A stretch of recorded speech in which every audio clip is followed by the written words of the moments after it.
کہ آج جب عالمی استعمار امت اسلام کے خلاف اپنی تمام تر توانائیوں کے ساتھ، اپنے تمام تر وسائل کے ساتھ یلغار کر چکا ہے، تو اس نے نشانے پر دینی مدرسے کو رکھا ہوا ہے۔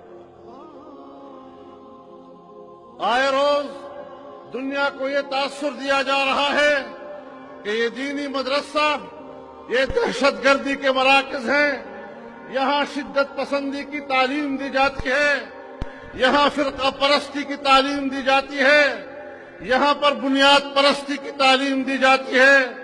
یہ تاثر عام کر کے ان کے خلاف ہر کارروائی کرنے کا جواز پیدا کرنے کی کوشش کی جا رہی ہے۔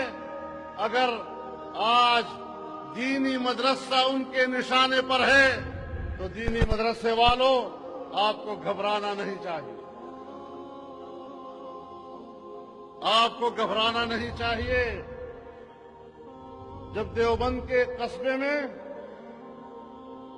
ایک مسجد کے اندر درخت کے نیچے اس مدرسے کا آغاز کیا گیا، ایک استاد اور ایک شاگرد سے جس مدرسے کا آغاز کیا گیا، انگریزی دور نے اس کا تمسخر اڑایا تھا۔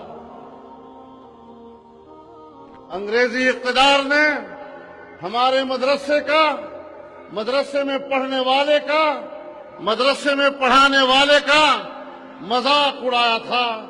اسے معاشرے میں کمی قرار دینے کی کوشش کی گئی تھی۔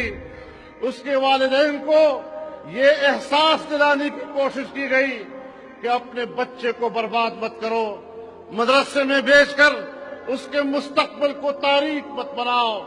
اسے معاشرے کا کمزور ترین طبقہ قرار دیا گیا، اسے معاشرے کا ایک ذلت آفرین طبقہ قرار دیا گیا۔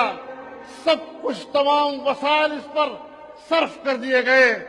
آج کیا وجہ ہے کہ وہ کمزور ترین قوت، وہ تمہاری نظروں میں حقیر ترین قوت، وہ جس کو تم نے اپنا تمسخر بنایا تھا، وہ جس کو تم نے مذاق اڑایا تھا، وہ جس کے والدین کو تم نے تانے دیے تھے، آج کیوں وہ طبقہ امریکہ جیسی عالمی قوت کے لیے خطرہ بن گیا ہے؟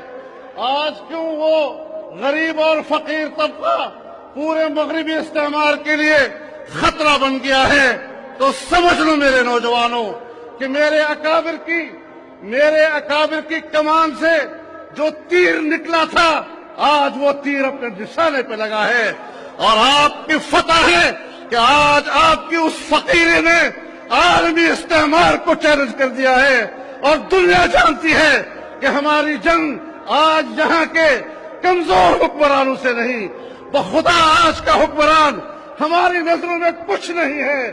ہم اگر آج جنگ لڑ رہے ہیں تو حق کے اس معیار پر لڑ رہے ہیں جس کے مقابلے میں دنیا کا باطل اپنے فرد کامل کے ساتھ امریکہ کی صورت میں نظر آ رہا ہے۔ نعرہ تکبیر! نعرہ تکبیر! دعوت ختم النبوت!